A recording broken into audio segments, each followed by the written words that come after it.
Bismillahirrahmanirrahim. Assalamualaikum warahmatullahi wabarakatuh.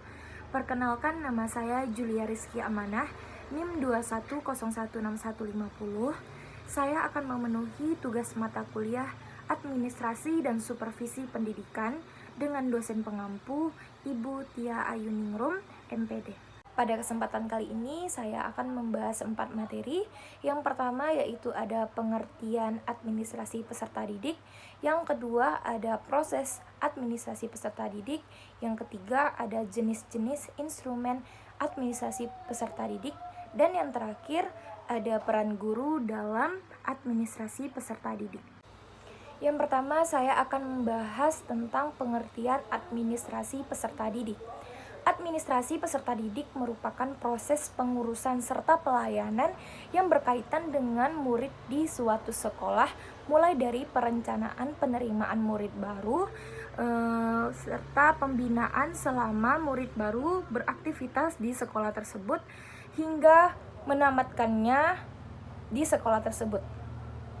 Tetapi menurut Sudjipto dan kawan-kawan, administrasi peserta didik adalah proses mengelola kegiatan dan mengatur kegiatan yang berguna dalam proses perbaikan kegiatan tersebut agar kegiatan tersebut dapat terlaksana dari awal hingga akhir. Dari penjelasan tersebut dapat kita simpulkan bahwa administrasi peserta didik merupakan suatu cara atau langkah untuk menata dan mengatur pendidikan di sekolah agar tercapainya suatu kegiatan yang sesuai dengan kurikulum yang membutuhkan administrasi dalam pelaksanaannya. Yang kedua, saya akan membahas tentang proses administrasi peserta didik. Ada beberapa kegiatan atau proses administrasi peserta didik, yaitu dibagi menjadi 3 tahap. Yang pertama ada kegiatan awal tahun pembelajaran. Yang kita ketahui pada awal tahun ini, pada awal tahun pembelajaran ini biasanya penerimaan murid baru di suatu sekolah. Jadi kegiatannya yaitu penerimaan murid baru yang diseleksi untuk memasuki sekolah tertentu. Beberapa kegiatan yang dapat dilakukan pada penerimaan murid baru ini, yang pertama ada penetapan daya tampung, yang kedua penetapan syarat-syarat murid baru, dan yang ketiga pembentukan panitia atau petugas penerimaan murid baru. Yang kedua yaitu proses selama tahun pelajaran.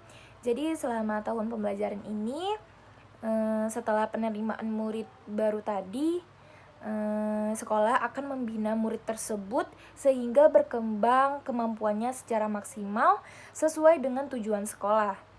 Pembinaan murid ini dilakukan agar murid mengenal lingkungan tempat belajarnya dan dapat menyesuaikan diri pada lingkungan sekolah.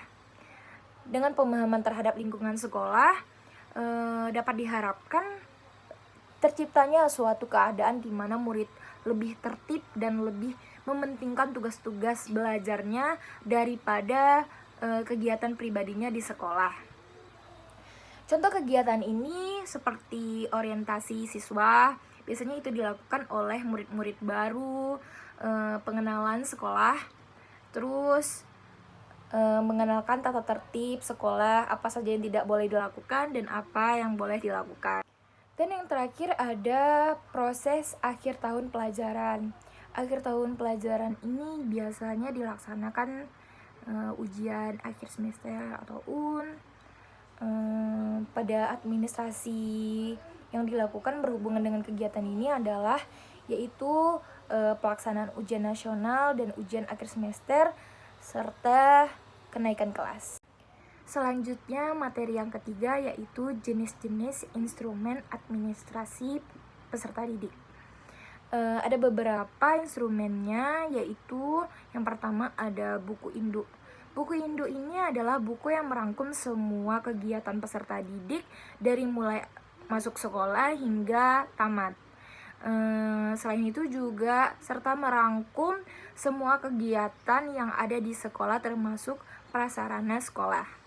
Dan yang kedua yaitu ada buku Clapper. Buku Clapper adalah buku pelengkap buku induk yang dituliskan menurut abjad dan berfungsi untuk membantu petugas dalam mencari data di dalam buku induk. Dan yang ketiga ada daftar keadaan siswa. Buku ini digunakan dan diberlakukan ketika siswa memulai pelajaran di sekolah tersebut sampai dengan siswa tersebut tamat dari sekolah yang bersangkutan.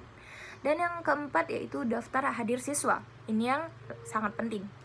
Daftar hadir siswa sangat penting dilakukan untuk guna mengetahui keadaan setiap hari siswa melakukan proses pembelajaran. Dan yang terakhir ada file penyimpanan berkas siswa. File penyimpanan berkas siswa ini terdiri atas beberapa komponen di atas, mulai dari daftar keadaan siswa, daftar hadir siswa, sampai dengan foto dari siswa yang bersangkutan. Materi yang terakhir adalah peran guru dalam administrasi peserta didik. Ada beberapa peran guru dalam administrasi peserta didik ini. Yang pertama ada peran guru dalam penerimaan siswa baru. Guru dapat dilibatkan dalam beberapa bagian. Para guru dapat ditunjuk menjadi panitia dan melaksanakan tugas-tugas teknis mulai dari pencatatan, penerimaan, sampai dengan pelaporan pelaksanaan tugas. Dan yang kedua, peran guru dalam masa orientasi. Tugas guru adalah membuat para siswa cepat beradaptasi dengan lingkungan sekolah barunya. Karena peranan guru saat orientasi ini sangatlah penting. Dan yang ketiga, peran guru dalam pengaturan keadaan siswa di kelas. Guru diharapkan untuk mampu mencatat atau merekam kehadiran siswa. Walaupun itu sederhana, tetapi itu penting. Data kehadiran ini memungkinkan untuk bahan pertimbangan nilai siswa, misalnya pertimbangan untuk kenaikan kelas. Yang keempat ada peran guru dalam memotivasi siswa untuk senantiasa berprestasi tinggi. Guru juga harus mampu menciptakan suasana yang mendukung hal tersebut. Hal ini dapat mereka lakukan misalnya dengan membuat grafik prestasi belajar siswa-siswanya. Dan yang terakhir ada kedisiplinan sekolah atau kelas. Peran guru di sini adalah sebagai guru kita itu sebagai model atau sebagai contoh para siswa kita. Peran guru di poin kelima ini adalah mengikuti peraturan sekolah dan tidak melanggarnya dan menjadi contoh yang baik bagi siswa-siswanya. Sekian pembahasan materi dari saya. Bila ada kesalahan dan kekurangan mohon dimaafkan. Saya akhiri. Wassalamualaikum warahmatullahi wabarakatuh.